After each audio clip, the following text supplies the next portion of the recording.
Bismillahirrahmanirrahim. Assalamualaikum warahmatullahi wabarakatuh. Alhamdulillah, kita bersyukur Allah segala nikmat iman dan nikmat Islam. Dan tentunya kita berselawat kepada Nabi kita Nabi Muhammad SAW. Allahumma sholli ala sayyidina Muhammad. Alhamdulillah, hari ini kita masuk ke pertemuan ke-9 ya. Sebelum kita mulai pertemuan pada hari ini, marilah saya ingin mengucapkan innal aidin wal faidin, mohon maaf lahir dan batin bila ada salah hilaf selama Allah pertemuan kita, baik di ruang online maupun ruang offline ya. Kalau sengaja nggak bertemu di mana gitu ya, semoga Allah membersihkan dosa-dosa di antara kita sehingga kita benar-benar bisa kembali fitri dan bisa melengkapi tujuan takwa daripada bulan suci Ramadan ya. Mohon maaf lahir dan batin. Oke, selanjutnya kita masuk langsung ya ke pertemuan ke-9. Hari ini kita akan membahas terkait teori kebijakan ekonomi moneter syariah ya, ekonomi Islam. Ini teori ya, teori kebijakan moneter Islam. Ya, ini kita lewat saja kontennya. Nah, kalau kita lihat di awal, uang dalam definisi Islam itu adalah sebagai alat tukar saja ya. Setelah kita pelajari di pertemuan selanjutnya, uang sebagai alat tukar saja untuk jaga-jaga, tidak untuk spekulasi gitu kan. Dan saat uang digunakan sebagai alat tukar, itu akan mendukung produktivitas sektor real, karena uang tidak akan bisa kita dapatkan tanpa usaha di sektor real. Jadi uang itu yang bisa dapatkan kalau orang makin produktif dalam berkarya, produktif dalam membuat dalam membuat barang, produktif dalam berdagang, produktif dalam bekerja, maka dia akan semakin kaya. Namun yang namanya perdagangan ya, biasanya itu ada yang untung, ada yang buntung ya, tidak semuanya ada untung. Nah, itu kembali distabilkan kembali oleh mekanisme ziswaf ya. Jadi di Islam ada namanya ziswaf, zakat, infak, sedekah, wakaf ya. Zakat itu yang wajib, harta yang wajib harus dikeluarkan, ada nisabnya, ada haulnya. Infak dalam bentuk harta yang harus dihabiskan ya. Infak itu kan dari bahasa nafako yang artinya harus habis. Infak itu harus habis. Kalau sedekah itu bisa dalam bentuk harta, bisa dalam bentuk jasa ya, sedekah uang, sedekah ilmu, sedekah senyuman. Nah, itu sedekah ya. Jadi sedekah itu definisinya lebih luas daripada infak. Jadi kalau infak itu hanya dalam bentuk harta, tapi kalau sedekah bisa intangible atau tangible dalam bahasa ekonominya, dalam bentuk barang yang fisik, ada fisiknya, atau dalam bentuk yang non fisik. Seperti itu. Kalau wakaf, sesuatu yang harus ditahan ya. Tahan dan manfaatnya itu harus terus berkembang, dimanfaatkan untuk umat. Itu bedanya. Banyak macam itu, instrumen sosial Islam banyak sekali, dan fungsi itu semua adalah untuk mendistribusikan bahasa kerennya itu wealth distribution ya. Jadi untuk mendistribusikan kekayaan agar tidak berputar di kalangan orang kaya saja, sesuai dengan surat Al-Hasyr ayat 7 ya. Sedangkan untuk yang aspek yang tijari itu yang dagang, yang komersial ya, itu ada mudharabah, musyarakah. Teman-teman belajarlah banyak di fikih muamalah atau di mata kuliah yang lain, bahas gitu. Semuanya itu mendukung sektor real dan menstabilkan perputaran uang agar jumlah uang beredar itu tidak melebihi kapasitas yang ada, sehingga tidak terjadi inflasi ya. Nah, namun kalau kita lihat di sini, ini kayak saya kasih pen aja ya biar bisa terlihat sama teman-teman. Yang bagusnya warna apa ini? Bagusnya warna biru muda aja ya. Oke. Nah, ketika uang yang tadinya hanya sebagai alat tukar dibumbuhi dengan riba, dihargai ya. Kalau kemarin kita bahas, jadi bunga itu adalah harga daripada uang. Dalam definisi konvensional, bunga itu adalah harga daripada uang. Artinya ketika kita meminjamkan uang, orang mengembalikan uang itu dalam bentuk tambahan. Tambahan itu adalah harganya. Jadi kita kayak ibaratnya kita menjual uang gitu ya. Menjual uang kepada orang yang meminjam gitu ya. Menjual uang kepada orang meminjam, nanti orang yang meminjam akan mengembalikan dalam bentuk kredit dengan tambahan bunga. Artinya itu kan dia ada harganya di situ. Ya, ada harganya di situ. Dan ini banyak sekali kalau dalam praktek ekonomi internasional ada namanya trade approach, ada namanya PPT ya, parity approach, itu macam-macam banyak sekali yang itu. Nah, tapi kita nggak bahas itu lagi. Nah, karena uang sudah ada dibumbui dengan riba, dihargai dengan bunga atau riba ya. Ini saya harus menyandingkan kalimat riba dan bunga agar kita nggak tertipu dengan kalimat bunga. Jadi maka uang akan menjadi komoditas ya. Uang akan menjadi komoditas. Komoditas itu apa? Komoditas itu ya kayak barang ya. Sama seperti kayak cabai, kayak bawang, kayak beras ya. Artinya dia diperdagangkan. Jadi uang itu diperdagangkan seperti barang, layaknya barang. Padahal di area alat tukar ya. Kalau menurut Imam Ghazali itu uang itu ibarat cermin ya. Dia nggak punya warna tapi dia bisa merefleksikan semua warna. Itu menurut Imam Ghazali, bagus banget istilahnya. Cuman kalau dalam definisi ekonomi konvensional, fungsi ini semakin hilang ya, karena dia tidak bisa menciptakan banyak uang, tapi fungsinya sebagai komunitas seperti itu. Nah, karena sebagai komunitas, maka muncullah namanya turunan lain namanya kredit. Islam tidak mendiskreditkan kredit ya. Cuman kredit di sini karena uang sebagai komunitas akan menjadi salah satu pertumbuhan utama gitu ya. Akan menjadi acuan utama dalam perkembangan ekonomi. Makanya itu dalam pola pikir mindsetnya orang konvensional ini saya sampaikan aja ya biar teman-teman paham bagaimana orang yang di luar sana, bukan di luar sana ya, orang-orang di secara umum ya, terutama pemerintahan. Kalau teman-teman udah di pemerintahan baik di Kementerian Keuangan atau di Bank Indonesia, jadi bisa paham bagaimana pola pikir mereka. Jadi dalam pola pikir mindset konvensional itu adalah kalau seandainya seseorang atau negara atau perusahaan itu layak hutang gitu, bahasanya itu layak hutang, itu adalah merupakan suatu kebanggaan. Tapi sedangkan dalam definisi Islam, orang berhutang itu adalah suatu kehinaan ya. Jadi kita nggak mudah-mudah berhutang, karena setiap orang berhutang itu pasti akan kalau seandainya dia meninggal dalam keadaan berhutang, otomatis kebaikan dia yang akan digunakan untuk membayar hutang dia yang belum terbayar di dunia, seperti itu. Karena di akhirat tidak ada lagi dinar dirham, tidak ada rupiah, tidak ada dolar ya, tapi yang bisa ditransaksikan di akhirat adalah amal kebaikan dan amal keburukan. Kalau seandainya kita amal kebaikan sudah habis, berarti amal keburukan orang itu harus diberikan kepada kita. Auzubillah min zalik ya, seperti itu. Nah, itu makanya itu bukan kehinaan dunia dan bukan malapetaka di akhirat. Makanya kita orang Islam sangat menghindari hutang. Bahkan di beberapa provinsi Indonesia, saya tahu beberapa provinsi itu sangat anti sekali berhutang. Bahkan di daerah Sumatera Barat, itu ada beberapa transaksi itu yang masih menggunakan sistem emas ya. Pinjaman dengan sistem emas, jadi patokannya adalah harga emas. Misalnya dia minjem 100.000 di tahun 2008, tapi patokannya emas ya. Saya minjemnya 1 dinar gitu kan, 1 dinar waktu itu mungkin cuma 2 juta, berapa ya, sekitar 1.500.000 gitu kan.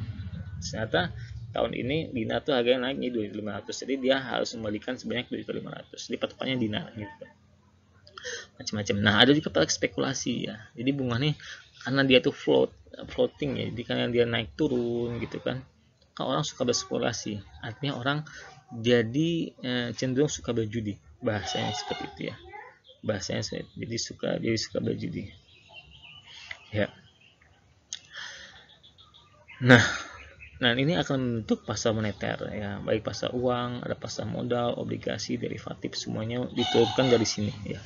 Semuanya berawal dari riba dan bunga. Nah, ini makanya hati-hati di sini ya. Semuanya berawal dari sini. Jadi ketika orang punya modal dan dia bisa mengembangkan modalnya itu tanpa usaha apapun, nah itu adalah riba. Kullu qardin jarra manfaatin fahuwa riba. Setiap pinjaman yang menguntungkan orang yang ngasih pinjaman itu adalah riba. Definisinya seperti itu ya. Imbasnya apa? Imbasnya yang terjadi adalah sektor moneternya semakin meningkat. Ini sektor yang kuning sektor moneter ya, uang ya.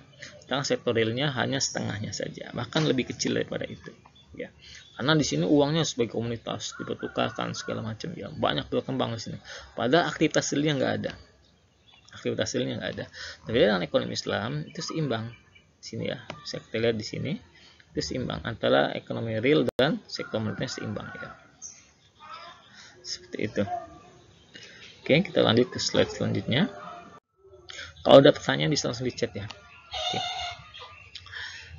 Jadi bagaimana imbas dari sistem moneter konvensional? Jadi sebelum kita masuk ke teori kebijakan moneter Islam, kita bahas dulu apa sih dampak yang sebenarnya kita rasakan ya sehari-hari daripada praktek moneter konvensional. Ya, pertama kali adalah terhambatnya sinergi sektor dan sektor moneter ya. Tadi sudah saya bahas ya. Jadi ada ketimbangan dalam sektor ekonomi ya. Jadi sektor realnya rendah ya, sedangkan sektor moneternya sangat tinggi ya. Itu seperti bubble, dalam bahasa ekonomi baru itu bubble ya. Jadi seperti menggelembung ya, menggelembung yang tiba-tiba bisa meledak saat dia meledak, saat telah terjadi krisis ya. Artinya gagal bayar, orang yang minjam itu nggak bisa bayar. Artinya sedangkan bank juga uangnya dari orang yang nabung, akhirnya bank nggak bisa mengembalikan tabungan dari orang gitu kan. Asuransi juga punya batasan ya, dia nggak bisa mengasuransikan semua perusahaan, bahkan asuransi itu punya namanya reasuransi. Jadi asuransi diasuransikan kembali ya gitu kan. Insurans kan dalam bahasa ini kan artinya jaminan ya, dan dalam Islam sebaik-baik jaminan ya jaminan dari Allah ya, dia yang menjamin apa yang di dunia dan di akhirat seperti itu, dan menjamin rezeki kita semua.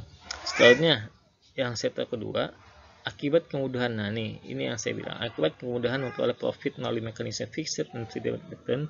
Jadi karena ini bahasa gampang gini, ini bahasnya agak ekonomi.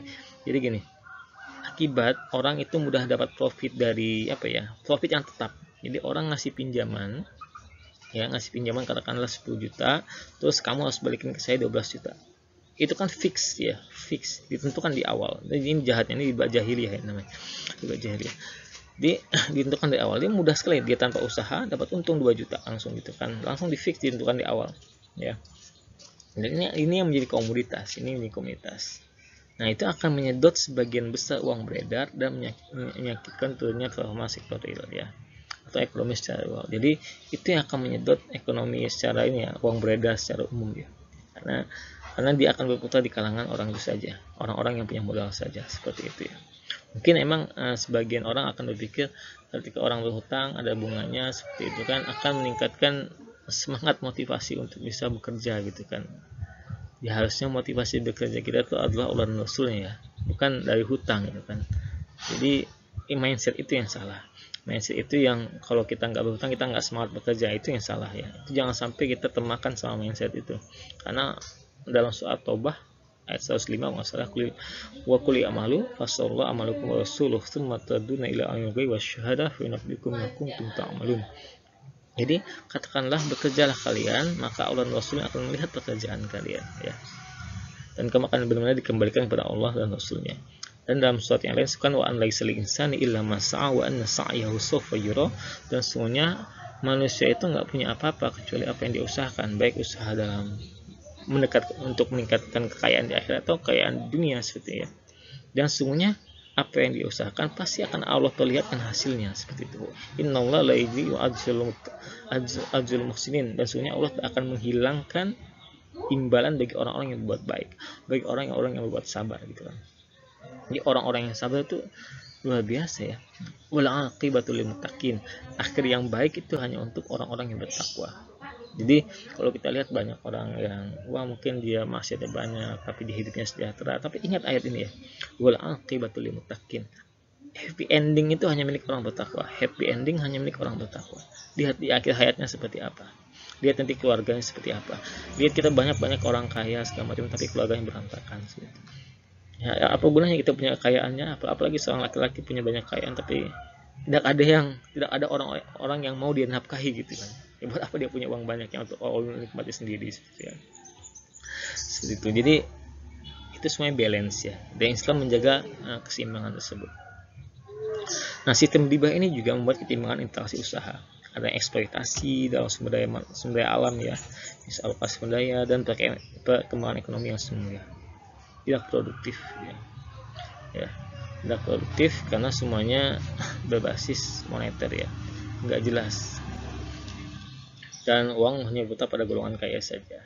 Ini bisa kita lihat ada datanya ya. Kalau kita lihat data dari tahun 1963 sampai 2013, ini nggak kelihatan tutup sama video saya ini ya. Ini video saya bisa dihilangin dulu nggak, sebentar ya. Oh nggak bisa dihilangin videonya nih. Ya maaf ya. Jadi kalau kita lihat hampir Nah, ini lebih dari 70% ya. Ini kalau kita kira-kira di sekitar sini, dari sini sampai sini itu hampir 90% orang tuh kekayaannya sangat minim ya. Wealth-nya cuma di bawah 2,5 juta US dollar. Sedangkan ada orang sebagian yang hanya 10% ini, yang 10% ini ya, yang 10% ini dia memiliki kekayaan hampir berapa kali lipat? 2 kali lipat daripada 90% mayoritas penduduk dunia. Jadi ada 90% penduduk dunia yang punya pendapatan sekitar 2,5 2.500 US dollar ya. Ini secara rata-rata. Tapi ada 10 orang yang pendapatannya bisa sampai 7.880 ya US dollar. Jadi 10% ini yang menguasai hampir lebih daripada setengah kekayaan dunia. Hanya 10% orang. Dan ini real ya, datanya ini bisa kalian dapatkan dimanapun ya. Banyak, bahkan orang barat pun banyak mencerminkan data ini. Ini adalah ketimpangan ekonomi yang sangat nyata terjadi di zaman sekarang ya. Terjadi sejak era riba ini dilakukan. Era riba ini semakin merajalela. Itu menyebabkan ketimpangan ekonomi yang luar biasa. Dan ini harus kita sadari dan menjadi tugas kita bersama untuk bisa mengkonternya. Saya nggak tahu nih teman-teman nanti kedepannya jadi apa kan. Jadi mungkin teman-teman punya baitul mal sendiri di rumah atau bisa mengembangkan ekonomi sendiri di kampungnya masing-masing.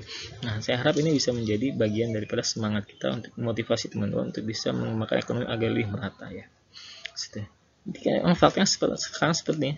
Jadi hanya 10% orang dunia yang menguasai kekayaan lebih dari setengah penduduk dunia. Jadi hanya berputar di kalangan kekayaan 10% orang ini saja. Seperti itu. Nah, saya punya sedikit gambaran di sini untuk memahami bagaimana imbas daripada ekonomi konvensional dibanding ekonomi Islam. Kalau kita lihat, katakanlah yang kuning ini kita anggap adalah sebagai uang ya, atau sektor moneternya, sedangkan yang biru adalah sektor realnya, seperti itu. Dalam Islam, perputaran uang itu selalu berjalan seimbang dengan aktivitas sektor real. Jadi ada uang, ada barang, bahasanya gitu lah. Ada uang, ada barang, ada uang gitu kan. Jadi makanya harga barang itu relatif seimbang setiap tahun, seimbang. Apalagi kalau dia pakai dinar dirham ya, itu relatif seimbang, tidak banyak berubah gitu kan. Bahkan di tahun 90-an itu masih seperti itu, masih terasa gitu. Di tahun sekarang ini cepat sekali perubahan harga, cepat sekali naik, cepat sekali turun ya. Kalau turun jarang ya, naik sering gitu. Kalau harganya turun pasti kualitas barangnya juga turun, seperti itu. Nah, di sini ketika ada aktivitas ekonomi real, ada sektor real, ada aktivitas sektor moneter. Yang biasanya sektor real ini yang saya sampaikan di awal tadi, ada yang untung, ada yang buntung gitu kan. Maka di situ ada yang untung akan menjadi muzaki, yang buntung akan menjadi mustahik. Nah, mustahik ini kalau teman-teman lihat ada 8 asnaf ya. 8 asnaf itu ada siapa saja? Kalau ingat, fakir, miskin, amil ya, amil, gorim, itu orang yang berhutang di jalan Allah maksudnya, orang yang instabil, orang yang di dalam perjalanan sedang kehabisan uang gitu kan. Ada orang yang fisabilillah yang sedang menuntut ilmu. Terus juga ada mu'alaf ya, mu'alaf. Nah, jadi orang-orang ini kalau kita lihat kenapa Allah pilih 8 orang ini. Orang-orang ini adalah orang-orang yang memiliki likuiditas yang tinggi. Artinya mereka memiliki kebutuhan ekonomi yang tinggi. Artinya ketika uang itu disalurkan kepada 8 asnaf ini, uang itu akan langsung diputar gitu kan, bukan disimpan ya. Jadi kalau mustahiknya itu nyimpan uang lagi, artinya uangnya nggak beredar dong ya kan. Artinya uangnya nggak akan beredar. Jadi ketika uangnya diberikan kepada 8 asnaf ini, uangnya akan diputar kembali. Miskin dia pasti akan pakai untuk kebutuhan pribadinya gitu kan, atau apalagi orang fakir ya, akan digunakan untuk belanja beras, belanja barang gitu kan. Artinya akan membuat ekonomi semakin berputar. Jadi tidak inilah yang disebutkan dalam Al-Qur'an, kaila takuna dulatun bainal agniya minkum, agar harta itu tidak berputar di kalangan orang-orang kaya saja di antara kalian. Seperti itu. Jadi uangnya akan terus berputar seperti itu. Makanya Allah pilih 8 asnaf ini sebagai mustahik, seperti itu. Nah, itu yang saya sampaikan. Jadi yang untung dalam berdagang, yang untung dalam aktivitas ekonomi real itu akan menjadi muzaki, dan yang buntung akan menjadi mustahik. Muzaki ini banyak ya, ada zakat fitrah, zakat perdagangan, zakat peternakan, zakat pertanian dengan nisab dan haul tertentu. Nanti teman-teman belajar di mata kuliah lain, ada haulnya, ada nisabnya masing-masing seperti itu.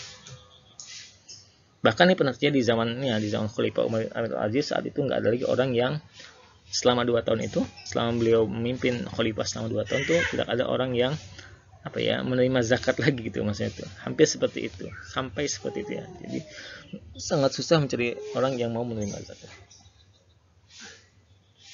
karena artinya masyarakatnya sudah sejahtera semua. Oke, nah bagaimana ketika aktivitas ekonomi itu dimasuki oleh riba, gitu, dimasuki oleh bunga seperti itu. Nah, perlahan seperti ini ya. Awalnya saat riba muncul, membuat uang lebih banyak beredar pada kaum kaya saja. Artinya, ketika ada orang yang punya uang lebih, ada orang yang punya uang lebih gitu kan. Maka orang yang punya lebih ini akan meminjamkan uangnya pada orang yang punya dengan minta bunga kan, dengan minta harga pada pinjaman itu. Nah, artinya harga itu udah muncul duluan. Jadi aktivitas ekonomi realnya nggak ada, tapi uangnya udah muncul duluan. Ini udah pernah saya sampaikan sebelumnya. Jadi ketika kita minjam 10 juta, terus kita minta dibalikin 12 juta dengan praktik bunga, artinya uang 2 jutanya itu udah muncul duluan. Padahal aktivitas ekonomi realnya belum ada seperti itu. Makanya ini akan membiaskan, jadi ekonomi realnya akan berkurang di sini, ini akan muncul di sini, ya. Akan muncul di sini. Ya, dan ini hanya berputar di kalangan mereka saja seperti itu ya. Jadi perbandingannya akan semakin turun. Jadi perbandingan antara ekonomi moneter sama ekonomi sektor real itu perbandingannya akan semakin menurun. Artinya biasnya akan semakin jauh. Jadi ekonomi moneternya akan semakin besar gitu kan. Besar di awal bahkan gitu kan. Sedangkan ekonomi sektor realnya belum berkembang seperti itu. Nah, ternyata setelah saya sampaikan dalam bagian di awal tadi, bunga itu juga melakukan praktik yang lain. Praktik yang lain itu adalah sepertinya ada maisir judi ya. Ada maisir, praktek yang judi gitu ya. Terus ada spekulasi melalui instrumen pasar uang, ada produk derivatif di pasar modal gitu ya. Jadi bukan produk yang ini ya, yang primer ya. Kalau pasar di primer itu masih diterima oleh Islam. Tapi kalau yang sudah produknya derivatif itu yang sebagian ulama tidak setuju. Ada insurance seperti itu ya. Akhirnya membuat uang hasil praktik ekonomi real, kalau dibahasakan di itu M1, itu yang tergerus digantikan dengan uang yang belum ada fisiknya. Seperti itu ya. Ini akan membuat semakin besar. Jadi kuenya akan semakin besar di sini. Kuenya semakin besar, sedangkan ekonomi sektor realnya akan semakin mengecil ya. Akan semakin mengecil di sini. Jadi di sini uangnya akan terlihat semakin besar, tapi sektornya semakin mengecil. Mungkin ada pertanyaannya teman-teman, lihat dulu di Indonesia atau negara lainnya itu tidak terlalu banyak bangunan infrastruktur, nggak terlalu banyak, tapi dengan praktik bunga, dengan praktik dengan praktik sistem konvensional ini membuat infrastruktur tumbuh segala macam, membuat banyak fasilitas yang muncul di masyarakat seperti itu. Cuman seperti ini ya. Jadi pertanyaannya adalah apakah semua itu membuat masyarakat sejahtera? Itu pertanyaannya ya. Apakah semua itu membuat masyarakat semakin sejahtera? Kalau ternyata yang sejahtera hanya sebagian orang saja, berarti tetap itu aktivitas ekonomi realnya tidak terlalu banyak ya. Tidak terlalu banyak dibandingkan sektor realnya. Katakanlah betul, makin banyak orang berdagang, makin banyak orang seperti ini. Itu emang bagian dari sunnah Allah ya. Di akhir zaman itu akan banyak pasar. Jadi kalau dulu kita temukan pasar itu di pasar Angso 2 aja, sekarang pasar hampir di semua jalan. Di semua jalan besar ada pasar di situ.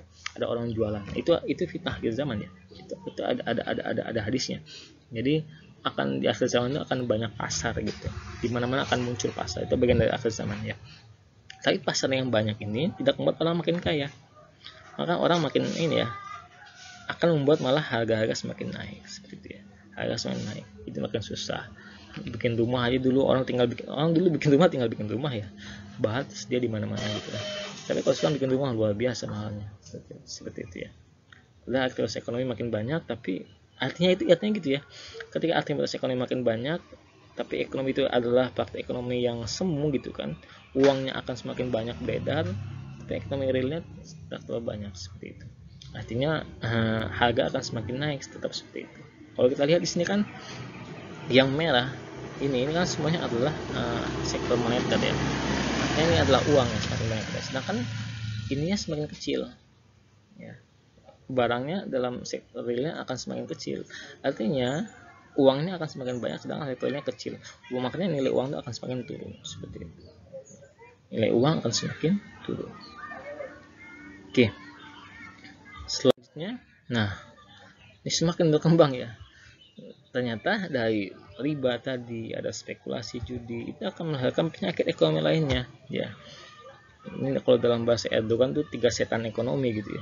Ada namanya moral hazard, di situ ada muncul ada praktek korupsi. Jadi ini kita nggak bisa bohong ya, semua praktek ini, jadi kalau dalam bahasa Al-Quran itu seperti orang yang mabuk ya. Jadi orang yang makan riba itu seperti orang yang mabuk.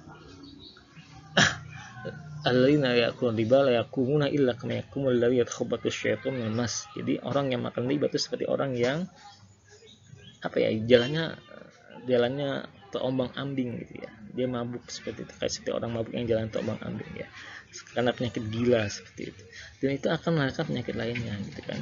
Jadi orang yang makan riba kan berefek pada anaknya, kepada ini, dan itu akan melahirkan generasi yang menghalalkan korupsi, generasi yang menghalalkan monopoli dan eksploitasi SDA. Jadi hatinya mulai tertutup di situ. Jadi orang ini lumrah ya, secara sunatullah. Saat kita terlalu banyak maksiat, hati kita akan tertutup, kita nggak tahu gimana yang baik dan benar. Tapi kalau saat kita banyak melakukan amalan-amalan yang dari Allah, saat kita akan lebih mencair, lebih terbuka, lebih mudah menangis. Makanya sahabat-sahabat itu mudah sekali menangis gitu ya, menangis karena dosa mereka yang sangat kecil. Jadi orang bertakwa itu melihat dosa sekecil semut itu seperti gunung ya, yang akan dia pikul di akhir kiamat. Sedangkan orang yang munafik, orang yang jauh dari Allah, itu akan melihat dosa dia yang sebesar gunung itu hanya seperti lalat yang hinggap di hidungnya, yang dia sentil gitu aja, kecil sekali gitu ya. Itu perbedaan hati orang yang munafik sama hati orang yang beriman, seperti itu.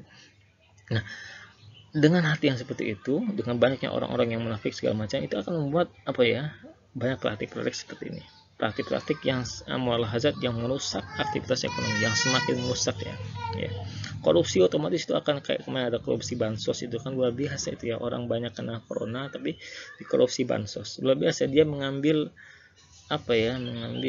harusnya itu bisa didistribusikan untuk 200 juta masyarakat Indonesia, dia ambil untuk pribadinya dan keluarganya, seperti itu luar biasa ya. Jadi uangnya hanya berputar di kalangan keluarga dan golongan partainya saja, seperti itu luar biasa. Terus, nah itu akan membuat aktivitas ekonomi real akan kian kerdil ya, secara makro ya.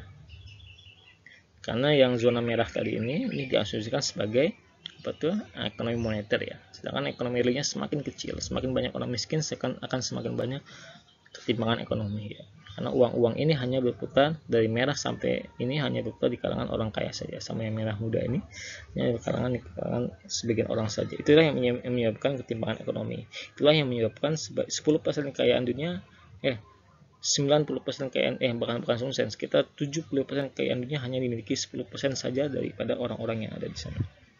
Ya, jadi sedangkan 30%-nya diperebutkan oleh sekitar 70% masyarakat dunia, seperti itu. Ya. Oke, jika ada pertanyaan langsung di chat ya, boleh di chat aja. Ada berapanya ini.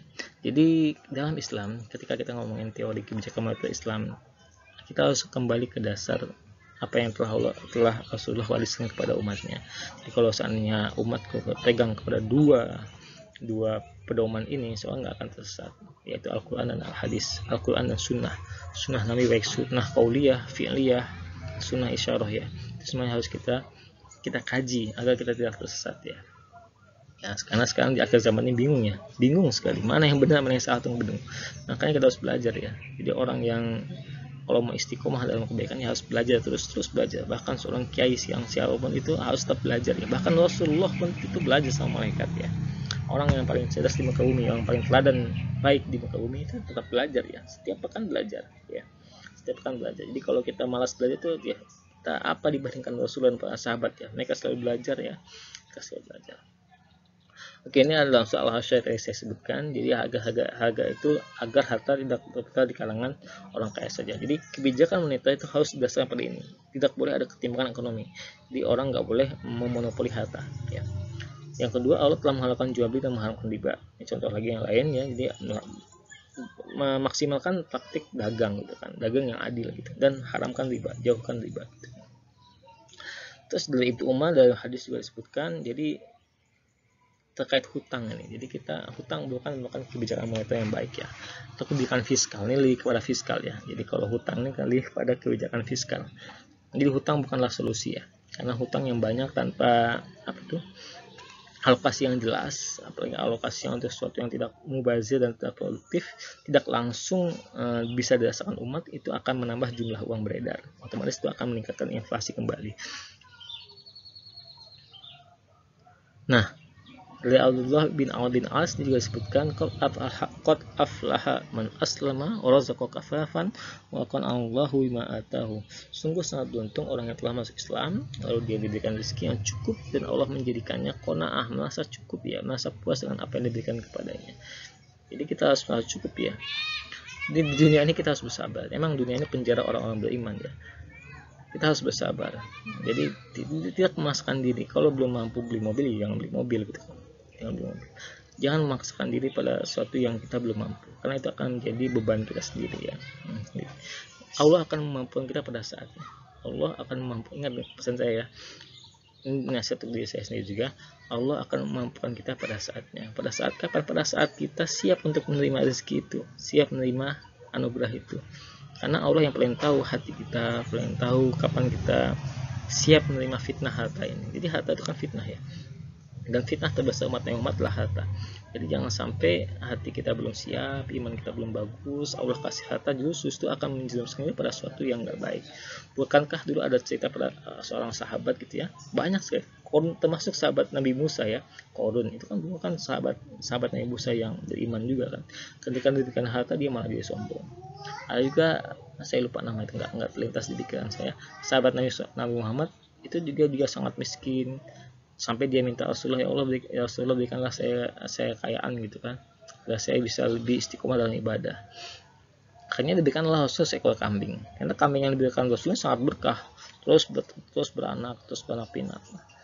Akhirnya apa yang terjadi? Sahabat ini dia sibuk aja ngurus kambingnya gitu kan, dia kaya, sibuk ngurus kambingnya sampai dia sholat Jumat enggak dia tunaikan. Maka Rasulullah bertanya, mana si fulan?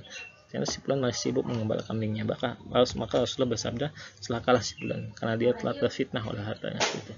Nah itu ya. Jadi ada orang yang kalau belum siap menerima anugerah itu ya jangan dipaksakan gitu ya. Jangan dipaksakan. Oke. Nah, ini ada salah satu quote yang bagus ya. Jadi kalau teman-teman cek dalam surat Al-Baqarah ayat 27527, ini satu halaman ya. Saya takut salah nomor ayatnya nih, bisa dicek lagi ya. Dia ada dua antitesa dalam riba itu. Jadi kalau dalam ekonomi konvensional itu acuannya adalah riba. Kalau tadi kita lihat ya, ada bunga di situ yang merusak sistem ekonomi. Maka dalam antitesa obatnya itu kan, antibiotiknya itu untuk riba ini adalah jual beli dan sedekah ya. Jadi maksimalkan perdagangan yang adil dan sedekah. Yamhaqullahu riba wa yurbis shadaqat. Allah memusnahkan riba dan menyuburkan sedekah. Bahasa Qur'annya seperti itu. Nah, itu ada dua antibody di sini. Bukan antibody ya, antibiotik yang untuk riba ini ya. Kan teman-teman bisa maksimalkan dua ini dalam praktik sebagai acuan dasar dari praktik kebijakan ekonomi moneter Islam. Saya berharap mungkin ini bisa menjadi landasan untuk teman-teman kalau nanti teman-teman bisa menjabat di berbagai bidang gitu ya, atau sebagai yang melihat video YouTube ini bisa mempraktekannya siapapun itu. Nah, apa sih sebenarnya ciri daripada ekonomi moneter Islam? Ada beberapa ciri ya. Kalau menurut Keynesian Moneter Ekonomi digerakkan oleh kredit bunga dan mekanisme pasar, maka menurut ekonomi Islam digerakkan melalui perdagangan yang adil dan gerakan sosial yang kontinu dan terstruktur. Jadi kalau sedekah itu terstruktur ya, kontinu, ada kontinuitasnya, ada haul dan nisab itu kan untuk menjaga kontinuitas daripada sedekah tadi. Ya, sedekah itu ya dalamnya adalah zakat, infak dan wakaf gitu ya. Jadi sedekah itu kan luas ya. Kalau kita buat lingkaran itu sedekah itu luas. Dalamnya ada infak, ada zakat, ada wakaf. Sehingga uang beredar terdistribusi secara efektif gitu ya. Dan ukur itu ada ini ya. Ada nisabnya gitu kan. Nisab itu adalah ukurannya gitu ya. Ya, jadi tidak terlalu membebani orang yang memiliki harta gitu kan. Dan model ini akan susah terimplementasi kalau tidak punya pemahaman agama yang baik ya. Makanya kenapa di zaman Rasulullah dan para sahabat dan tabi'in itu bisa terimplementasikan, karena mereka paham gitu kan, karena mereka paham agama. Bahkan Umar bin Khattab membuat aturan gitu kan, kalau dalam bahasa kita sekarang tuh membuat peraturan pemerintah gitu kan. Kalau mungkin dalam bahasa itu mungkin PK gitu kan, peraturan khilafah gitu. Jadi buat peraturan, barang siapa yang belum paham muamalah itu nggak boleh jualan di pasar kan gitu kan. Dia harus belajar dulu fikih muamalah baru boleh jualan gitu. Karena kalau dia nggak paham dia pasti akan terjebak sama riba. Terus dalam Islam diikut kebijakan moneternya berjalan dengan sektor real. Maka dari itu, nah ini perlu ditekankan kalau teman-teman yang mau berkarya di lembaga keuangan syariah gitu kan, setiap instrumen keuangan syariah harus ada aktivitas ekonomi realnya, baik itu produk giro, produk deposito, produk produk sukuk ya, obligasi, saham, semuanya itu harus ada aktivitas ekonomi realnya. Jadi itu untuk menjaga ya, untuk menjaga agar moneter dan real, sektor moneter real berjalan beriringan ya. Tidak menggelembung salah satunya. Yang pasti menggelembung itu pasti yang moneter ya, itu karena itu bisa di-create melalui sistem. Tapi kalau ekonomi real itu susah, itu harus melalui usaha. Saya itu sangat sangat dinamis gitu ya. Nah, ini perlu dipahami, perlu dijadikan mindset juga. Jadi eksistensi lembaga keuangan Islam itu sebenarnya adalah untuk memperlancar peran di atas ya, bukan untuk memperkaya institusi sendiri. Makanya kalau seandainya gini, saya itu agak melihat aneh gitu ya. Jadi kalau seandainya ada lembaga keuangan syariah gitu kan, dia ikuti pola konvensional. Jadi makin gede labanya itu makin besar bukunya. Jadi ada buku 3, buku 2, buku 1 dalam istilah perbankan itu ya. Nanti teman-teman belajar lah itu dalam di pelajaran, mungkin di pelajaran perbankan. Jadi ada buku 1, buku 2, buku 3. Kenapa sekarang tuh ada BSI, Bank Syariah Indonesia, kenapa di merger ya BNI Syariah, BSM sama BRIS ya. Itu hanya untuk bisa agar asetnya itu bisa mencapai buku 3 kalau nggak salah ya, agar bisa menyerap agar bisa berkontribusi dalam pembiayaan yang lebih besar seperti bank konvensional seperti itu. Nah, jadi acuannya bukan laba itu ya, acuannya bukan aset ya, tapi acuannya adalah manfaat. Setelah besar itu tuh memberi manfaat pada umat. Harusnya yang dilaporan keuangan atau dilaporan perbankan itu adalah seberapa banyak manfaatnya diberikan lembaga keuangan syariah ini kepada masyarakat, kepada umat. Mungkin pacokannya bisa mengacu pada makosid syariah. Banyak sekali kalau teman-teman belajar, saya nggak tahu di UIN ada pelajaran makosid syariah nggak sih. Jadi kalau di makosid syariah itu ada namanya indeks makosid syariah. Itu ada beberapa metode, ada metode Askaria, metode Abdul Majid Najjar, metode Abu Yusuf. Itu banyak sekali metodenya, itu ada kuantifikasinya. Itu cukup bagus untuk bisa menghitung apakah bank syariah X itu level makosid syariah udah bagus atau enggak. Jadi dihitung dari situ, bukan dihitung dari asetnya. Jadi nggak bisa kita hitung dari asetnya. Return on investment itu sama aja kayak konvensional ya, seperti itu. Nah, ini ada beberapa sedikit gambaran teori ya, teori daripada bagaimana sih aktivitas ekonomi Islam itu berjalan ya. Jadi firm itu adalah perusahaan, household adalah rumah tangga itu kayak kita ya, kita yang jual, kita yang beli, konsumen lah bahasanya, konsumen gitu ya. Sebentar.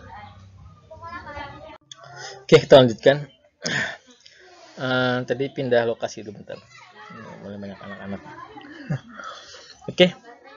Kita lanjut ke ini ya, Islamic Financial. Jadi ini adalah salah satu bentuk kualitas ekonomi Islam ya. Jadi kalau kita lihat di sini Pan Islamic Financial Institution itu ada di sini. Ya. Itu punya hubungan yang erat dengan Baitul Mal. Harusnya seperti itu.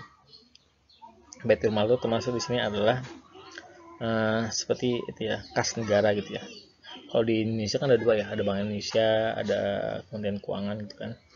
Kalau dalam Islam itu biasanya dari Baitul Mal ya, itu langsung ke financial institution. Tidak ada dua peran seperti itu. Jadi fiskal moneter itu disatukan seperti itu ya. Untuk di market itu punya namanya lembaga hisbah. Hisbah itu adalah pengawas ya, jadi pengawas pasar. Jadi untuk memastikan harga-harga yang di pasar itu tidak mematikan ya. Jadi kalau kita lihat mematikan itu maksudnya seperti ini ya. Kalau ada orang jual harga terlalu di bawah harga pasar, itu kan mematikan pesaing ya. Itu nggak boleh ya. Dalam Islam ada hadisnya. Itu Umar bin Khattab yang berkata ya, Jadi kalau seandainya dia menemukan suatu penjual itu menjual harga yang jauh di bawah pasar, maka Umar berkata, wahai pedagang, saudagar, naikkan hargamu atau tinggalkan pasar kami. Itu adalah dari perkataan Umar, ya, Umar bin Khattab. Jadi itu adalah satu bagian daripada peran lembaga Hizbah untuk bisa menjaga persaingan pasar. Dan ini diterapkan sama ini ya, sama di zamannya B.J. Habibie ya. Ada namanya bikin peraturan pemerintah atau undang-undang ya, saya lupa, terkait persaingan usaha. Yaitu cukup membantu menjaga iklim usaha di Indonesia saat itu, sehingga menyebabkan nilai tukar rupiah meningkat dari yang awalnya 16.600 menjadi 7.000 rupiah. Itu dipraktekkan juga sama Habibie ya, seperti itu. Jadi itu banyak sekali peran lembaga Hizbah ya untuk menaikkan. Jadi apalagi sekarang kalau kita lihat startup ya, baik marketplace atau ya banyak lah yang Google itu ya, banyak ya, Grab segala macam sebut namanya itu ya. Atau kebanyakan marketplace kalau kita lihat itu kan biasa ada namanya, dalam istilah ekonomi startup sekarang itu ada namanya istilah ACC ya. Saya pernah bahas nggak sih ini? Kayaknya pernah bahas juga. ACC itu kayak ACAC, bukan ACC, CAC. CAC itu adalah Customer Acquisition Cost.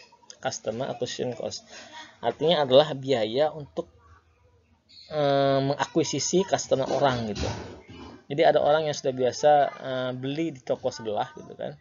Gimana caranya orang ini bisa beli di toko kita? Itu ada namanya, mereka mengeluarkan biaya marketing, di dalamnya ada sub cost-nya itu ada namanya biaya CAC, Customer Acquisition Cost. Jadi mereka caranya gimana? Mereka menurunkan harga dulu. Harganya diturunkan sedemikian rupa, bahkan hampir menjual rugi gitu kan. Istilah kasarnya itu bakar uang gitu ya. Istilah kasarnya bakar uang. Jadi mereka bakar uang karena mereka punya valuasi itu nilai di mata investor ya. Jadi semacam valuasi yang besar gitu kan, sehingga investor tertarik untuk bisa membeli menyuntikkan modal kepada mereka. Jadi main kuat-kuatan modal gitu bahasanya, main kuat-kuatan modal. Dan ini cenderung kepada pasar oligopoli. Oligopoli itu pasarnya itu kan sedikit ya, pasar apa tuh, penjualnya sedikit ya, pembelinya banyak, penjualnya sedikit, pasarnya. Jadi gimana penjualnya bisa sedikit? Dengan mematikan penjual yang lain. Jadi yang nggak kuat di modal berarti dia akan mati sendiri tuh lama-lama. Yang nggak kuat di modal dia akan mati sendiri. Ini namanya pasar oligopoli.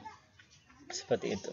Dan ini apa ya, kalau menurut saya, kalau ada lembaga Hizbah ini pasti akan kena ya. Lembaga Hizbah seperti zaman Umar pasti akan kena ya. Karena itu sangat tidak ini ya, tidak bersaing usaha. Apalagi dia metode bakar uang ya, itu sangat tidak logis secara ekonomi kalau kita pikir gitu kan. Saya nggak tahu ini trennya di zaman sekarang tuh masih baik gitu kan, tapi nggak tahu trennya 10 tahun yang mendatang gitu kan. Trennya 10 tahun mendatang apakah akan baik apa enggak gitu kan. Nah ini juga karena bisa terjadi ya, karena ada praktek bungas gitu, ada praktek pencetakan uang bisa bebas dicetak gitu kan. Apalagi Amerika ya, Amerika tuh bebas banget nyetak uang ya. Jadi dalam bahasa kerennya itu quantitative easing. Wah, easing itu kan gampang, enak, mudah gitu kan. Ya mudah, itu kebijakan yang mudah aja gitu. Kalau krisis cetak aja uang gitu kan, kasih ke orang. Dan itu hanya berlaku di Amerika ya. Di Indonesia nggak bisa cetak uang. Ya, kalau Indonesia cetak uang, kita pasti akan inflasi besar-besaran. Bahkan di negara Zimbabwe yang nggak salah apa, malah dewa, saya lupa itu bahkan sampai harga 3 telur sampai 1 miliar gitu. 3 butir telur itu 1 miliar. Saking inflasinya sangat tinggi sekali, hiperinflasi. Nah, seperti itu. Ya, selanjutnya saya akan nggak banyak bahas di situ. Ada namanya sistem moneter Islam. Kalau tadi kita bahas aktivitas secara umum, secara makro ya. Nah kalau kita lihat kita korek moneternya aja gitu kan, ada namanya Baitul Mal, Treasury Host, otoritas ekonomi. Kalau di sini ada namanya Khalifah yang berperan sebagai ini ya. Jadi ada yang pemegang kunci Baitul Mal, itu ada sahabat sendiri seperti itu kan. Tapi sahabat ini dia bisa memberi masukan. Jadi nggak hanya Khalifah secara otoriter gitu kan, dia bebas mengeluarkan uang atau ini kan, tapi dia meminta pendapat sahabatnya, atau sahabatnya juga bisa memberikan saran kepada khalifahnya. Ingat kalau dulu Abu Bakar As-Siddiq itu kan dia kan khalifah, bahasa kita itu presiden ya, itu dia tetap berdagang ya, pedagang. Bahkan Umar melihat, kok aneh nih, kok ada khalifah pemimpin negara tapi dia masih berdagang gitu kan. Katanya, kenapa Abu Bakar kamu masih berdagang? Dari bagaimana saya memenuhi kebutuhan ini ya, kebutuhan keluarga saya kalau saya nggak berdagang gitu kan. Makanya dapat setelah ide dari Umar bin Khattab agar bisa mengalokasikan dana dari Baitul Mal sebagai gaji untuk khalifah. Cuman di zaman itu saya ingat bahasanya itu di kitabnya Abu Ubaid Al-Amwal, itu emang kalau gaji pemerintah saat itu, pegawai pemerintah saat itu hanya sebatas UMP ya, nggak di atas nggak di bawah. UMP itu upah minimum provinsi gitu kan. Jadi rata-rata pendapatan masyarakat saat itu berapa, itu yang gajinya seperti itu. Jadi hanya sebagai kebutuhan untuk memenuhi kebutuhan masyarakat secara umum gitu kan, bukan untuk bermewah-mewahan, jadi tidak berlebihan gitu kan. Jadi cukup aja gitu kan, cukup. Jadi gajinya nggak nyampe puluhan juta gitu kan, tapi ya cukup seperti masyarakat pada umumnya seperti itu. Dan tapi dia diberikan fasilitas. Ada kalau saya lihat ya, dari zaman Khalifah ke zaman Bani Umayyah dan Bani Abbasiyah itu, kalau dari zaman Khalifah itu fasilitasnya hampir nggak ada. Bahkan Abu Bakar As-Siddiq walaupun dia udah digaji sama pemerintah, ketika dia meninggal, dia kan cuma meminta selama kurang dari 2 tahun ya, itu dia minta sama keluarganya untuk mengembalikan semua gaji yang diberikan Baitul Mal kepada dia, dikembalikan lagi ke Baitul Mal gitu kan. Itu Umar bin Khattab, maaf, itu Abu Bakar As-Siddiq. Bahkan sampai Umar bin Khattab berkata, sungguhnya Abu Bakar telah meninggalkan legasi atau meninggalkan sesuatu yang susah untuk diteladani oleh generasi selanjutnya. Itu susah sekali. Tapi dengan berjalannya waktu itu makin banyak fasilitas yang muncul bagi pemimpin negara atau bagi pegawai pemerintahan ya. Ada fasilitas mobil, fasilitas rumah, tapi itu terbatas. Tidak boleh lebih dari itu. Ya. Kalau saya lihat di zaman Abbasiyah itu masih ada fasilitas kendaraan, kuda, unta, ada fasilitas rumah ya. Seperti itu. Ada di kitabnya Abu Ubaid, kalau teman-teman lihat Al-Amwal ya. Itu ada terjemahannya, diterbitkan oleh Gema Insani Press. Itu ada terjemahannya, bisa lihat di situ. Bisa di Tokopedia atau Shopee juga ada itu. Nah, juga ada lembaga Hisbah Konsil ya. Jadi ada otoritas pasar yang mengawasi pasar ya, seperti kalau di zaman sekarang tuh ya Kementerian Perdagangan lah gitu ya. Dia mengawasi pasar itu kan, lembaga Hisbah itu kan. Kalau sekarang ini banyak sekali ya lembaga yang mengawasi. Ada lembaga yang mengawasi perbankan, OJK gitu kan. Jadi banyak sekali lembaga, tapi makin rumit ekonomi dan makin susah dipahami. Tapi orang juga makin susah gitu kan. Enggak sesejahtera dulu seperti itu. Tidak ada lembaga perbankan gitu kan, jadi Baitul Mal langsung ke sana ya. Lalu dari ini, jadi biasanya kalau Hisbah itu langsungnya ke market saja ya. Hisbah langsung ke pasar, ke sektor realnya. Sedangkan Baitul Mal yang ke apa? Aduh maaf, Masya Allah, ini malah ini ada yang terlewat ya, ini yang nggak bisa balik lagi di sini ya, maaf tadi ada yang terlewat ya. Nggak apa-apa, nanti saya share aja ini powerpointnya biar tidak ada yang terlewat ya. Ini tidak bisa kembali lagi ke awalnya. Jadi tadi kalau kita lihat kalau lembaga moneter itu langsung ke marketnya saja ya. Oke. Nah, coba kita lihat sekarang bagaimana sih praktek moneter ekonomi Islam yang ada baik di negara lain, di Indonesia, atau oleh orang-orang sebelum kita yang di zaman kontemporer sekarang ini. Prakteknya seperti apa? Ya mungkin prakteknya belum terlalu ideal ya, tapi mengarah ke sana. Ada arah menuju ke sana, walaupun tidak 100% seperti itu. Ya, kita lihat di Sudan itu di bank sentralnya itu memperlakukan namanya reserve requirement untuk bank. Jadi bank itu harus mencadangkan cadangannya ke bank sentralnya atau bank Sudan pusatnya itu 20% gitu ya. Dan mereka juga ada kebijakan prioritas kepada kredit pada sektor real ya, seperti pertanian, apalagi industri atau UMKM yang berbasis ekspor. Jadi produk-produk yang berbasis sektor real dan punya nilai ekspor itu akan lebih diprioritaskan untuk sebagai kredit ya. Jadi untuk menjaga ini ya. Jadi kalau kita belajar kemarin di teori paritas itu bukan dari trade approach itu, dalam itu kalau makin banyak ekspor otomatis nilai tukar akan semakin baik seperti itu. Nah, itu tujuan juga ke sana. Terus juga ada foreign exchange operation. Jadi dia juga ada operasi ini juga dilakukan di Malaysia ya. Jadi di zaman waktu itu dulu Jadi kalau kita pernah belajar terkait materi nilai tukar, mereka menetapkan nilai tukar pada mata uang tertentu, sama kayak Singapura gitu. Jadi ditetapkan, jadi tidak float, tidak mengambang, tapi mereka tetapkan. Jadi ada sana, jadi ada intervensi di sana. Nah, yang unik di Sudan itu mereka lebih cenderung menerapkan akad musyarakah, ya. Jadi nanti kita lihat di Indonesia ya. Kalau di Indonesia itu maka sertifikat investasi mudharabah, maka sertifikat wadiyah Bank Indonesia. Jadi dengan minimal angka 15 juta. Jadi bank itu wadiyah itu kan artinya menitipkan ya. Memberikan titipan kepada bank, menitipkan dananya yang nggak kepake di bank. Kan ada orang nabung, misalnya orang nabung di bank X itu 1 miliar, ternyata yang berhasil disetorkan untuk pembiayaan hanya 700 juta. Berarti ada sisa 300 juta ya. Nah, 300 jutanya itu harus dikasih ke 100 jutanya untuk cadangan, atau 200 untuk cadangan, atau 100 jutanya dikasih ke Bank Indonesia. Nah, nanti akan muncul namanya sertifikat wadiyah Bank Indonesia. Nanti uangnya diserahkan ke Bank Indonesia, nanti Bank Indonesia akan menyerahkan SWBI namanya itu, sertifikat wadiyah Bank Indonesia. Akadnya wadiyah titipan. Tapi titipannya aneh ya. Titipannya nanti dikembalikan Bank Indonesia dengan tambahan margin. Margin harusnya murabah ya. Saya nggak ngerti itu kenapa seperti itu.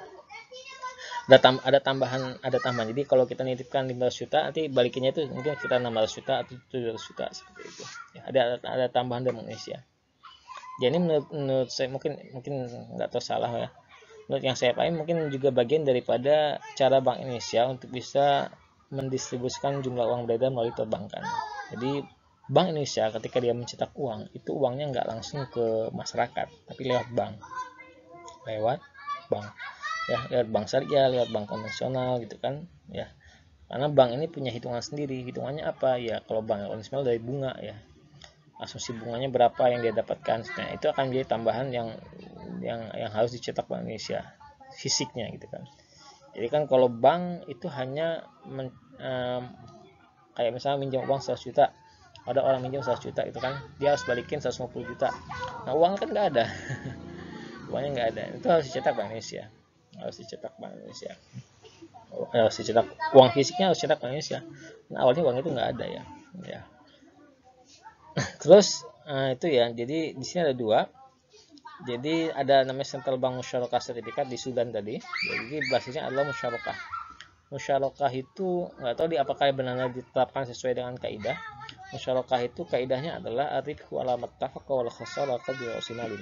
Jadi keuntungan berdasarkan kesepakatan, sedangkan khosarah kalau ada kerugian maka itu dihitung berdasarkan modal masing-masing. Artinya kalau musyarakah itu bank sentral juga menyumbang dana di situ. Jadi nggak cuma dari bank turunnya saja, bank anak-anak banknya aja, tapi dari bank sentral juga menyumbang dana di situ untuk aktivitas ekonomi real tertentu. Saya kurang paham di situ. Selain central bank juga ada nama government. Jadi selain bank pusatnya, Sudan juga menerbitkan sertifikat yang diterbitkan oleh pemerintahnya. Sebenarnya di Indonesia juga ada namanya kayak semacam ini ya. Bank Indonesia juga mulai menerbitkan sukuk ya. Cuman data saya tadi ada di komputer satunya lagi sebenarnya sih. Jadi saya belum sempat mencarinya. Itu terkait sukuk dari Bank Indonesia. Itu banyak sekali sistemnya, modelnya banyak sekali, dan itu akan menjadi mata kuliah sendiri kalau saya bahas di sini ya. Oke. Berbeda dengan Iran, kalau Iran itu reserve requirement-nya adalah 10-30% ya. Ya sama, dia ada open market operation, ada discount rate, dan juga dia ada namanya credit selling ya. Credit selling untuk menciptakan uang. Ya, jadi untuk penciptaan uang dikendalikan melalui credit selling ya. Jadi kalau jangan sampai kreditnya terlalu banyak, jadi sehingga menyebabkan uangnya dicetak terlalu banyak ya. Seperti itu. Nah, Indonesia ada 3 ya yang bahasa merangkum dari sumber yang kami dapatkan di sini. Ya. Ada namanya GWM, Giro Wajib Minimum ya. Ini data tahun 2017 ya. DPK-nya itu dari DPK. Jadi giro wajib itu diambil dari DPK. Apa sih DPK? Teman-teman harus paham ya. Ini anak ekonomi saya harus paham DPK. DPK itu dana pihak ketiga. Dana pihak ketiga itu apa sih? Ya dana kita yang nabung di bank. Dan dana siapa yang nabung di bank namanya dana pihak ketiga. DPK. Dalam bahasa ekonomi DPK. Biasanya 5% dari uang rupiah dan 3% dari mata uang asing. ya. Biasanya yang diambil adalah yang akadnya muadi'ah dan mudharabah. Nah, selain ada SBBI yang sudah saya bahas tadi, yang diterbitkan oleh Bank Indonesia, juga namanya Sertifikat Investasi Mudharabah Antar Bank Syariah, ya, ini IMA ya. Jadi antar bank syariah juga bisa menerbitkan sertifikat mudharabah antar bank syariah. Ya, ini untuk memaksimalkan potensi daripada pengembangan instrumen lembaga keuangan syariah. Nah, ada juga praktek lain. Saya pengen ngambil dari nih pelajaran dari Mahathir Muhammad di tahun 1998 nih. Ini saya sempat hidup di zaman ini. Saya masih SD waktu itu. Terjadi krisis moneter yang luar biasa di Indonesia. Ya, saat itulah kalau menurut saya itu awal ekonomi Indonesia berubah gitu ya. Dulu tuh harga tuh murah-murah gitu, sekarang jadi ya itulah harganya ya. Jadi ketika ada krisis terjadi tahun 1998 itu Mahathir Muhammad itu mendirikan Majelis Tindakan Ekonomi Negara MTN yang terkenal, itu membuat perencanaan pemulihan ekonomi negara. Nah, cara dia yang pertama kali adalah menstabilkan nilai ringgit melalui penetapan dolar. Jadi ini ada operasi pasar ya, jadi operasi moneter ya. Jadi supaya ini tujuannya untuk apa? Tujuannya untuk mengurangi karena spekulan asing. Jadi orang terlalu banyak. Jadi spekulan itu dia kalau bunganya tinggi, kalau dia kan punya dolar gitu kan. Kalau dolarnya sedang tinggi nilainya, maka dia akan investasi gitu kan. Tapi kalau nilai dolarnya sedang rendah, dia nggak mau investasi gitu. Jadi itu spekulasi suka baik apalagi dia investasinya jangka pendek. Nah, untuk menghindari permainan dari spekulan ini, jadi nilai ringgitnya ditetapkan ya sebesar 3,8 ringgit Malaysia tahun 1998. Dan ada anjuran untuk membeli produk dalam negeri. Ini kebijakan dia. Jadi kenapa sih di banyak negara, di Indonesia pun juga pernah ada kampanye itu ya, kampanye untuk membeli produk dalam negeri. Itu banyak sekali imbasnya. Jadi kalau kita membeli produk dalam negeri, itu otomatis kita akan mendukung aktivitas ekonomi eksektorial di negara kita sendiri.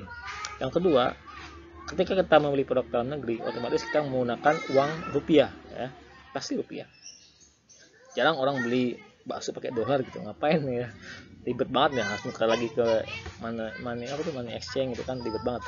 Pasti kita akan pakai rupiah. Artinya makin banyak rupiah yang dipakai, nilai tukarnya juga akan makin meningkat seperti itu. Terus yang ketiga adalah mengembalikan kepercayaan pasar ya. Jadi perusahaan-perusahaan itu didukung, disupport lah. Walaupun yang minus daripada Mahathir Muhammad ini, dia masih menerapkan bunga ya. Jadi support untuk bisa menyerap pengangguran. Jadi bagaimana caranya pengangguran menurun dengan cara menyupport praktek-praktek usaha agar bisa menyerap tenaga kerja. Terus juga ada kesetaraan pasar uang dengan suntikan dana pemerintah di bank-bank yang mau bangkrut, disuntik dananya, ya kan, dipastikan dananya kembali. Kalau di Indonesia kan dananya kan malah kabur ya, di bailout sekitar 600 triliun dibawa kabur sama orang. Itu nggak tahu saya itu gimana cara pengawasinnya, itu kita ngasih ya, itu nggak ngerti lah. Di Indonesia terlalu banyak politik, jadi agak ngomong ekonomi itu agak kurang bisa nyambung gitu, karena terlalu banyak politik di situ. Terus yang kelima adalah memperkuat fondasi ekonomi dengan mengundang investor dari dalam dan luar negeri. Jadi ketika ekonominya akan turun, itu mereka mengundang investor dari dalam dan luar negeri. Jadi yang diundang itu nggak tergantung sama yang luar negeri, tapi juga cari investor dari dalam. Sama kayak Jepang ya. Kalau kita lihat di Jepang itu utangnya yang banyak ya. Utang Jepang tuh luar biasa banyak. Mungkin lebih banyak dari Indonesia. Cuman yang uniknya, mereka ngutang sama penduduknya sendiri gitu. Sama kayak zaman Soekarno dulu, ketika baru mulai mendeklarasikan Republik Indonesia, itu kan kita punya hutang. Tapi Soekarno punya inisiatif membuat ORI. ORI itu apa sih? Uang rakyat Indonesia. Jadi dia minta uang, bukan minta uang ya, minjem uang dari sama rakyatnya gitu kan. Bahkan pesawat pertama yang dimiliki Indonesia itu dari sumbangan masyarakat Aceh ya, seperti itu. Ya, itu dari masyarakatnya sendiri. Jadi lebih aman ngutang sama masyarakat sendiri ya. Karena uangnya akan tetap bahasa ekonomi capital inflow, jadi uangnya tak akan masuk ke dalam negeri gitu kan. Tapi kalau seandainya ngutang sama luar negeri, namanya capital outflow, nanti uang pinjaman dan bunga itu akan ke luar negeri seperti itu. Yang keenam yaitu menggairahkan sektor ekonomi. Jadi bunga direndahkan ya. Jadi ini umum lah. Jadi kalau seandainya banyak pengangguran segala macam, untuk menyuntik menggairahkan itu otomatis bunga direndahkan agar orang mau minjam uang di bank dan aktivitas ekonomi semakin berjalan ya. Membuka Islamic Windows yang bebas bunga. Jadi ini masukan juga dari masyarakat waktu itu. Jadi masyarakat dibebaskan gitu memilih dari banknya mana gitu kan, dan diberikan akses bagi masyarakat yang ingin meminjam dari bank yang bebas bunga gitu kan, yang bebas dari bunga itu diberikan akses karena sebagian masyarakat ada yang cenderung sudah ke arah sana. Jadi emang kalau di Malaysia itu ekonomi syariahnya itu kebijakannya secara top down, artinya dari atas ke bawah. Makanya di Malaysia itu ekonomi syariah berkembang pesat. Beda sama di Indonesia. Di Indonesia itu kebijakan ekonomi syariah itu bottom up. Bottom itu dari bawah ke atas gitu kan. Jadi kita ya woro-woro dulu di bawah gitu kan supaya didengar sama pemerintah, baru pemerintah mau ngasih kebijakan. Itu bedanya ya. Makanya agak lebih lambat perkembangannya dibanding Malaysia. Nah, kalau kita lihat juga ada kebijakan Habibie ini bagus ya. Jadi kita belajar dari dua tokoh ini, tokoh dari Malaysia dan tokoh Indonesia. Habibie memang tidak lama memimpin Indonesia, hanya sebentar saja, tapi dia berhasil mengembalikan stabilitas ekonomi Indonesia.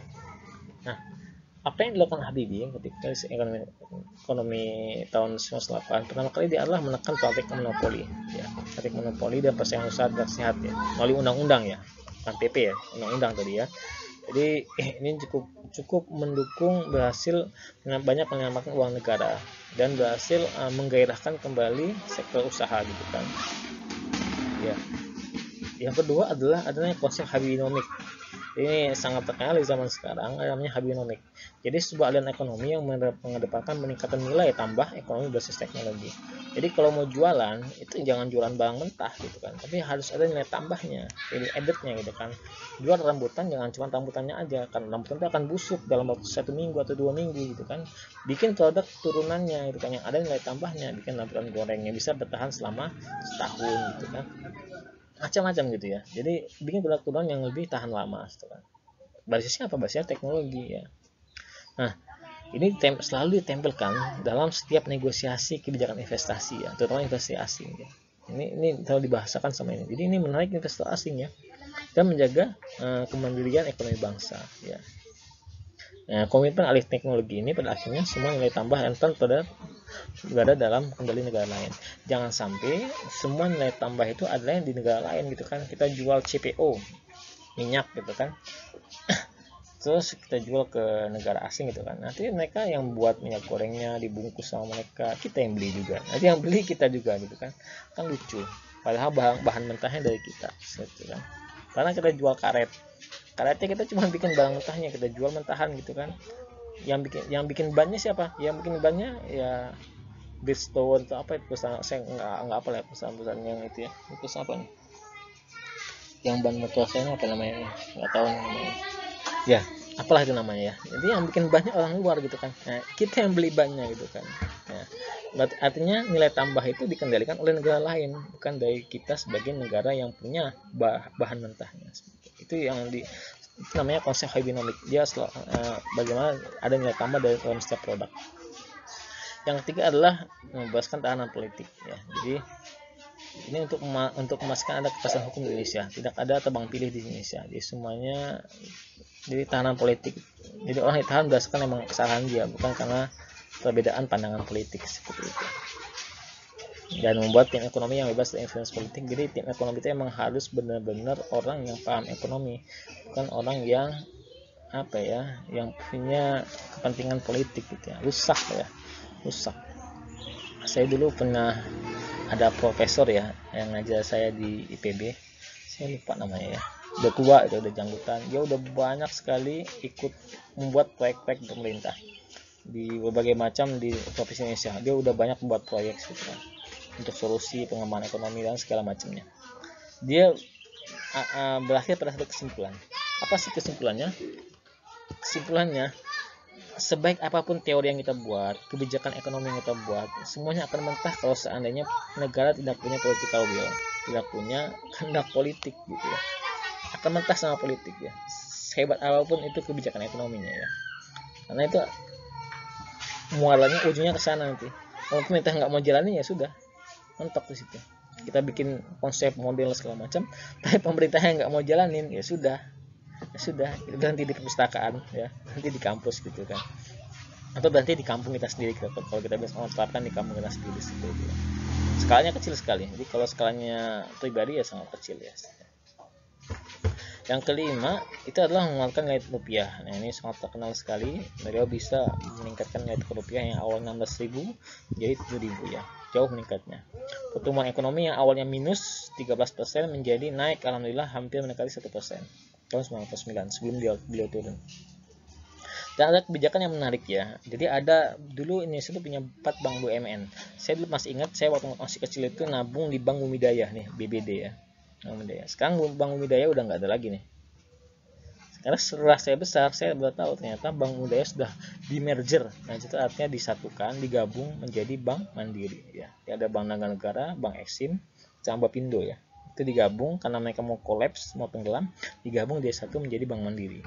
Dan itu didukung dengan melalui penerbitan peraturan pemerintah ya, nomor 75 tahun 1998 ya, tentang penyertaan modal negara. Jadi negara boleh menyertakan modalnya di situ ya. Dan ini menjadi ini ya, diturunkan ke sampai sekarang tuh masih diterapkan ya. Dan yang kedelapan yang paling penting adalah adanya independensi Bank Indonesia. Karena dulu itu Bank Indonesia masih diatur sama ini ya, masih ada intervensi politik di situ. Masih ada intervensi politik. Sebenarnya gini ya, ini benar dan salah sebenarnya sih, benar dan salah. Kalau zaman Nabi dulu, zaman Rasulullah dulu itu emang Baitul Mal itu emang ada intervensi daripada khalifah. Karena khalifahnya baik, tidak ada kepentingan politik, kepentingannya untuk umat seperti itu kan. Kalau sekarang ini susah sekali. Sebenarnya karena terlalu banyak kepentingan politik di situ, makanya Habibie ikhtiar dia adalah mengindependensikan Bank Indonesia seperti itu. Ya, itu karena perbedaan situasi di zaman dulu dan zaman sekarang. Oke, saya kira cukup. Nih ada yang nangis ya. Semoga tidak mengganggu kuliah kita pada hari ini. Mohon maaf lahir dan batin. Kalau ada yang salah dan hilaf saya mohon maaf ya. Selama kita bertemu ya. Dan insya Allah hari ini ada kuis ya. Silakan teman-teman, nanti akan saya share kuisnya di grup.